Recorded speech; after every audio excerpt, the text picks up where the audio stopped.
Madame la Présidente de la 80e Assemblée générale des Nations unies, Excellences, Mesdames et Messieurs les chefs d'État et de gouvernement, Monsieur le Secrétaire général des Nations unies, Honorable Assemblée, Mesdames et Messieurs, toute classe et toute gvavi. C'est avec une émotion sincère que je représente mon pays Madagascar pour notre Assemblée générale au sein des Nations unies, dans ce temple du multilatéralisme, notre maison commune. Nous célébrons cette année les 80 ans de notre organisation. 80 ans à maintenir la flamme de l'unité, à instaurer la paix pour bâtir un monde juste et solidaire.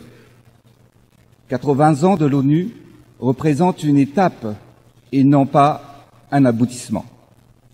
Et c'est ici, en ce lieu symbolique, à l'Assemblée générale des Nations unies, que nous discutons, proposons et décidons des grandes orientations pour un monde pacifique et prospère. Et c'est ici que nous cherchons et trouvons des solutions aux conflits et des réponses aux crises. C'est ici même que nous traçons le chemin de notre avenir commun. Permettez-moi tout d'abord d'adresser mes chaleureuses félicitations à Madame Annalena Baerbock pour son élection en tant que présidente de cette 80e Assemblée générale. Madame la Présidente, je vous souhaite plein succès dans l'exercice de votre mandat. Soyez assurés du plein soutien de Madagascar dans l'accomplissement de votre mission. Je voudrais également saluer le secrétaire général des Nations unies, dont l'engagement et le leadership nous rappellent notre mission, qui est de placer l'humain au cœur de nos actions. Mesdames et Messieurs, l'ONU a toujours porté un idéal, celui de bâtir ensemble un monde de paix, de justice et d'espérance. Le thème choisi cette année, Mieux ensemble, 80 ans et plus pour la paix, le développement et les droits de l'homme, nous rappelle que depuis plusieurs décennies, les Nations unies rassemblent les peuples et les nations pour promouvoir la paix, favoriser le développement et défendre les droits humains. Aujourd'hui, plus que jamais, nous devons réaffirmer notre engagement collectif à bâtir un avenir de solidarité pour relever les défis, car c'est en conjuguant nos forces que nous pourrons transformer les espoirs de l'humanité en réalité pour tous. Ce thème est au cœur de nos priorités, et c'est d'ailleurs la raison pour laquelle, dès la proclamation de notre indépendance, il y a 65 ans de cela, Madagascar a adhéré à l'ONU. Cela traduit la conviction de mon pays envers les idéaux de paix, de solidarité et de coopération entre nos peuples, prônés par notre charte. Aujourd'hui, pour renforcer encore plus cette conviction et pour la continuité des actions des systèmes des Nations unies à Madagascar, nous allons mettre à disposition plusieurs milliers de mètres carrés de bureaux afin d'accueillir un hub pour une présence élargie des Nations unies sur le territoire malagasy. Les défis ont évolué, mais nous continuons de mesurer la force de cet héritage et la nécessité d'adapter les réalités quotidiennes. Pour ne citer que les fractures économiques, les inégalités et surtout les impacts du changement climatique. Ces menaces fragilisent la paix dans nos sociétés et nécessitent des mesures fortes et communes. Une des exigences de notre siècle est celle du développement tant attendu par nos populations. La mission des dirigeants est de créer les conditions permettant à chaque citoyen de contribuer au développement national. Cela exige une vision fondée sur la compréhension des réalités du pays, en valorisant ses atouts et en surmontant ses difficultés. Madagascar, comme de nombreux pays africains, possède des richesses naturelles abondantes et pourtant le développement a trop longtemps été retardé. Et c'est précisément ce retard que nous rattrapons aujourd'hui à travers les projets que nous menons pour transformer le pays. Nous devons prendre en main notre destin et être les artisans d'un changement historique. Refusant la fatalité, nous nous engageons à agir avec conviction et détermination. C'est dans cet esprit d'inclusivité et de partage que je m'adresse aujourd'hui à vous, non seulement au nom de Madagascar, mais également au nom d'un continent et de notre organisation, afin de porter la voix de la SADC qui regroupe 16 pays d'Afrique australe et que j'ai l'honneur de présider en tant que président de notre organisation régionale. Notre objectif est de promouvoir l'industrialisation, la transformation du système agricole et la transition énergétique afin de rendre nos pays et nos peuples plus résilients.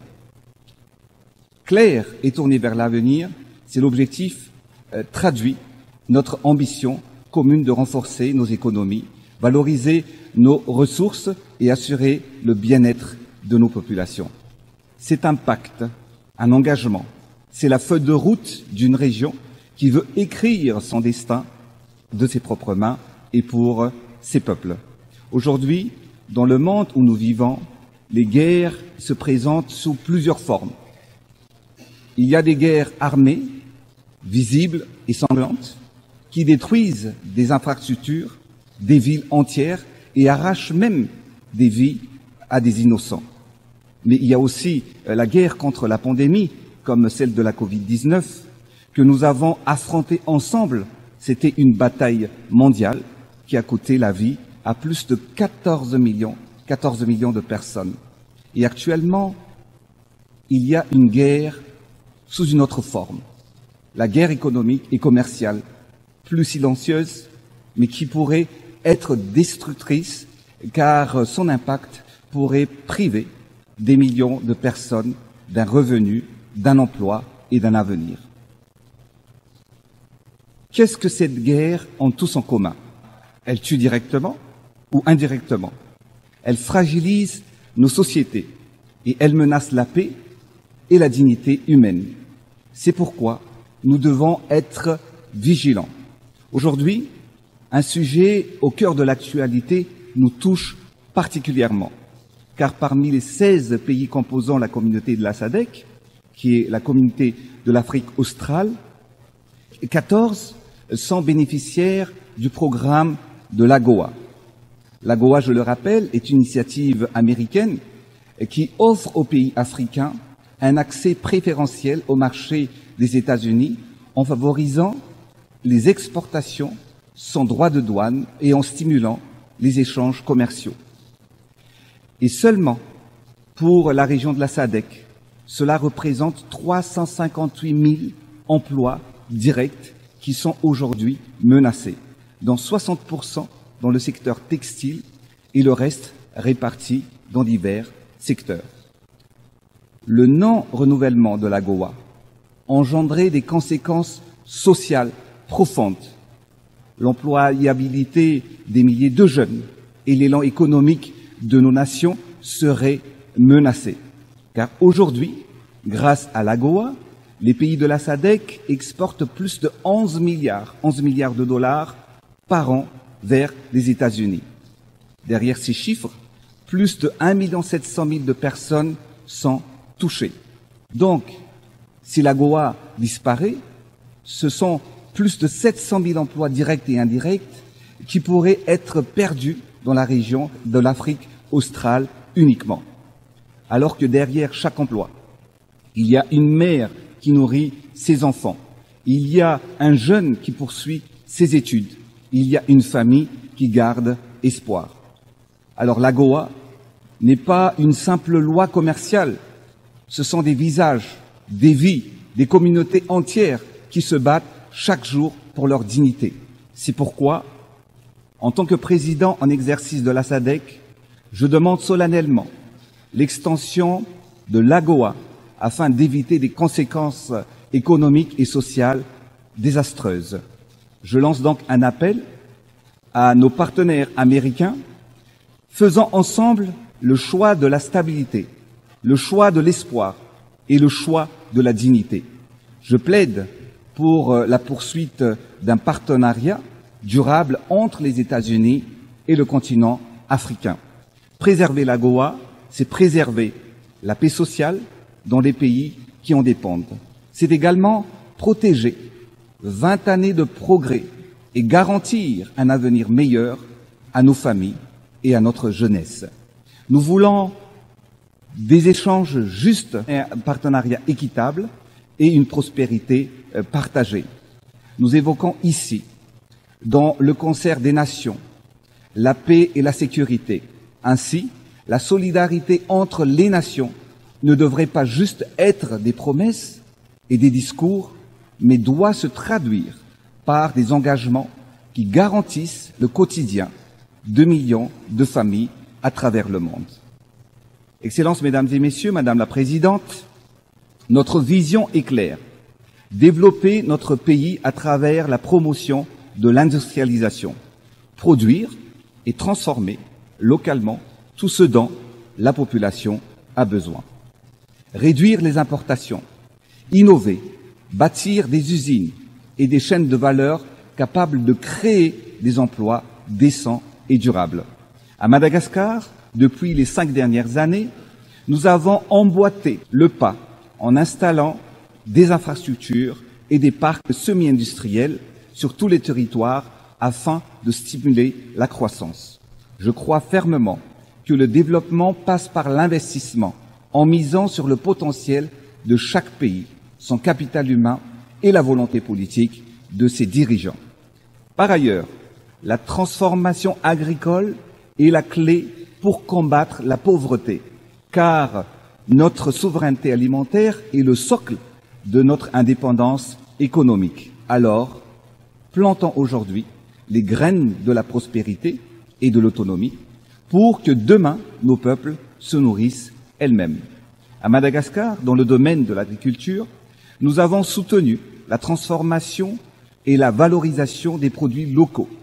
Nous avons initié le processus de mécanisation de notre agriculture et nous avons accompagné nos paysans en les dotant des semences et d'intrants améliorés. Notre objectif est de doubler, voire tripler, le rendement agricole, passant de 3 à 9 tonnes à l'hectare pour atteindre l'autosuffisance alimentaire. Enfin, il n'y a pas de développement sans une énergie fiable, accessible et abordable. À Madagascar, nous sommes en train d'accélérer la transition énergétique afin d'atteindre une production énergétique à 70% verte d'ici 2028. C'est pour ce faire, nous allons exploiter notre immense potentiel solaire, éolienne et hydroélectrique. Comme vous le savez, aujourd'hui encore, dans de nombreux pays africains, comme à Madagascar, la production d'électricité repose principalement sur des centrales thermiques. Cette dépendance aux énergies fossiles a un coût économique énorme. Investir dans l'énergie renouvelable est donc non seulement une obligation, mais un devoir pour un avenir durable et inclusif. En seulement 6 ans, le taux d'accès à l'électricité dans mon pays est passé de 24% à 40%. Des progrès notables ont été donc réalisés, mais nous sommes conscients que beaucoup reste à faire. Nous allons encore intensifier les efforts afin d'augmenter la production d'énergie propre pour les populations rurales, isolées, ne soient pas laissées pour compte. Dans ce contexte, la collaboration avec les systèmes des Nations Unies joue un rôle essentiel en favorisant des projets impactants pour les communautés rurales. Ces initiatives illustrent une volonté de bâtir un avenir énergétique plus équitable, durable et innovant. Enfin, bâtir des infrastructures modernes constitue un passage obligatoire pour le développement économique et touristique du pays. À Madagascar, d'est en ouest, du nord au sud, Madagascar se transforme. Nous avons lancé des projets de construction de la première autoroute du pays, reliant Antananarive aux grands ports de l'est de l'île. Nous avons modernisé le transport en commun de la capitale à travers la construction du transport par câble ou téléphérique et aussi l'instauration du train urbain. Cela permet de désengorger la ville en transportant plus de 40 000 passagers par jour à son plein potentiel et réduisant ainsi la circulation de 2000 véhicules quotidiennes. Par ailleurs, nous avons renforcé la présence de l'État dans toutes les localités du pays, surtout dans les endroits les plus enclavés, à travers la construction d'infrastructures proches de la population et dont elle a besoin. Nous avons bâti des milliers de logements sociaux. Nous avons modernisé les soins à travers la construction d'hôpitaux publics et des centres de santé de base sur tout le territoire national. Si le pays ne comptait que 16 centres hospitaliers universitaires jusqu'en 2018, nous avons triplé ce nombre en construisant 30 autres hôpitaux de référence en seulement 6 ans. Nous avons accompagné l'entrepreneuriat des jeunes et des femmes pour viser leur autonomisation. Nous avons érigé des stades et des terrains sportifs qui deviennent des lieux de cohésion, de fierté nationale et d'émancipation pour la jeunesse. D'ailleurs, la tenue du sommet Youth Connect à Madagascar au mois de novembre s'inscrit dans le cadre de cet engagement pour la jeunesse en faveur de l'égalité et de l'inclusion, et pour lesquels nous vous invitons déjà à participer massivement. Enfin, du point de vue de la protection sociale, plus de 250 millions de dollars ont été transférés directement aux familles les plus vulnérables pour améliorer leur quotidien. Ces réalisations traduisent notre volonté de bâtir un pays solidaire, connecté, tourné vers l'avenir, mais la dividende démographique reste une véritable et variable qui doit rentrer sur l'équation.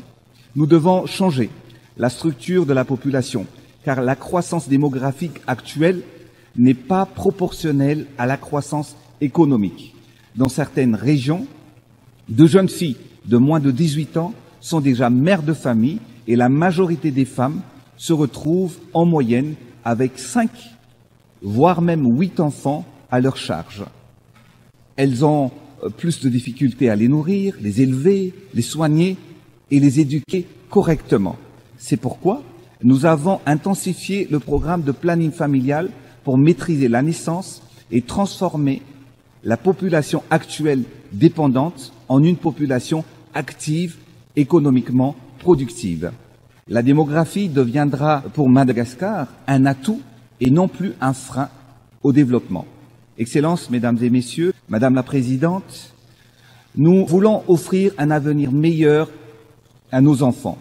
Nous devons donc protéger la planète qui nous héberge. Madagascar, sanctuaire de la nature, avec ses 5% de biodiversité mondiale et des espèces à 80% endémiques, il faut absolument la protéger. Et comme dans d'autres régions du globe, ce trésor sont en danger. Face à la déforestation et aux aléas climatiques, les pays insulaires comme nous subissons les conséquences du réchauffement de la planète. Les cyclones sont de plus en plus fréquents, ils se succèdent et sont de plus en plus dévastateurs. Les inondations détruisent nos champs et mettent en péril la récolte et les revenus des agriculteurs. Madagascar est l'un des pays victimes des conséquences du changement climatique. Notre planète brûle, nos écosystèmes se dégradent alors que les actions et les financements ne suivent pas. Alors il est grand temps de passer à l'action. Les constats, nous les avons faits. Maintenant, agissons ensemble. C'est pourquoi nous appelons encore une fois à une justice climatique pour que les pays pollueurs assument leurs responsabilités et que les financements promis par l'adaptation soient réellement tenus. Nous avons déjà affirmé notre engagement dans la préservation de cet héritage commun avec un programme de reboisement massif en plantant des millions d'arbres chaque année. Ainsi, Madagascar a rejoint la coalition des pays à neutralité carbone G0 et se positionne comme un acteur modèle. Nous avons également renforcé la protection de nos aires protégées. Nous ambitionnons de restaurer nos forêts, développer l'économie verte et bleue. Excellences, chers leaders, Mesdames et Messieurs, Madame la Présidente, ici et maintenant, à cette auguste tribune, j'appelle à l'unité et à l'action. L'heure n'est plus à la réflexion, mais aux stratégies concertées. L'heure n'est plus à la dépendance, mais à l'affirmation souveraine. L'heure n'est plus à la lenteur, mais à l'accélération, à l'audace et à l'efficacité. Notre mission, c'est notre raison d'être. Notre destinée, une destinée qui vise à améliorer le quotidien des citoyens et qui touche chaque vie, chaque enfant et chaque mère. Alors, posons-nous la question. Quel monde choisissons-nous pour nos enfants et pour l'avenir de la génération future? Pour mon peuple, pour le progrès, je ne cesserai jamais de déployer tous les voies et moyens pour accélérer la transformation de mon pays.